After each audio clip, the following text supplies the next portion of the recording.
അപ്പന് മക്കളോട് കരുണ തോന്നുന്നത് പോലെ യഹോവയ്ക്ക് തൻ്റെ ഭക്തന്മാരോട് കരുണ തോന്നുന്നു.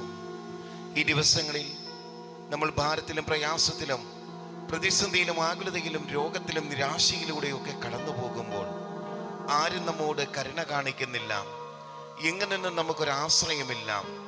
എല്ലാ സാഹചര്യങ്ങളും നഷ്ടമായി പോയി എന്ന് നമ്മൾ ചിന്തിക്കുമ്പോൾ, സകല സാധ്യതകളും അസ്തമിച്ചു പോകുമ്പോൾ വിശുദ്ധ ബൈബിൾ ഇങ്ങനെ നമ്മെ ഓർമ്മിപ്പിക്കുന്നു. അപ്പന് മക്കളോട് കരുണ തോന്നുന്നത് പോലെ തൻ്റെ ഭക്തന്മാരോട് കരുണ തോന്നുന്ന സ്വർഗസ്ഥനായിരിക്കുന്ന പിതാവുണ്ട്. അതെ, നാം നിരാശപ്പെട്ടു പോകുവാനല്ല, നിന്നയുടെ അനുഭവങ്ങളിലൂടെ കടന്നു പോകുവാൻ വേണ്ടിയിട്ടല്ല, നമ്മെ സ്നേഹിക്കുന്നവനായ, നമുക്ക് ആവശ്യമായിരിക്കുന്നതെല്ലാം കരുതുന്ന, നമ്മെ മാറോടണയ്ക്കുന്ന കർത്താവിൻ്റെ സ്നേഹമുണ്ട്. എത്ര പേർക്ക് വിശ്വസിക്കുവാൻ വേണ്ടിയിട്ട് കഴിയും? അതെ, എൻ്റെ ദൈവം വാഗ്ദത്തങ്ങളിൽ വിശ്വസ്തനാ, വാക്ക് മാറാത്തവനാ.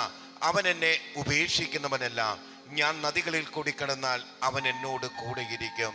അഗ്നിജ്വാലയിലൂടെ കടന്നാലും കർത്താവിൻ്റെ കരുണ എന്നോട് കൂടെ ഉണ്ടാകും. അതെ, നദികൾ എൻ്റെ മീതെ കവിയുവാൻ കർത്താവ് സമ്മതിക്കുകയില്ല. നമുക്ക് ആശ്വസിക്കുവാൻ വേണ്ടിയിട്ട് കഴിയുമോ? നമുക്ക് പ്രത്യാശ വെക്കുവാൻ വേണ്ടിയിട്ട് കഴിയുമോ? എൻ്റെ ജീവിതം ഏത് സാഹചര്യത്തിലൂടെ കടന്നു പോയാൽ അവിടെയെല്ലാം കരുണ കാണിക്കുന്നവനായ നല്ല കർത്താവുണ്ട്. ആ കർത്താവിൻ്റെ കരത്തിലേക്ക് നമുക്ക് ഏൽപ്പിച്ചു കൊടുക്കാം.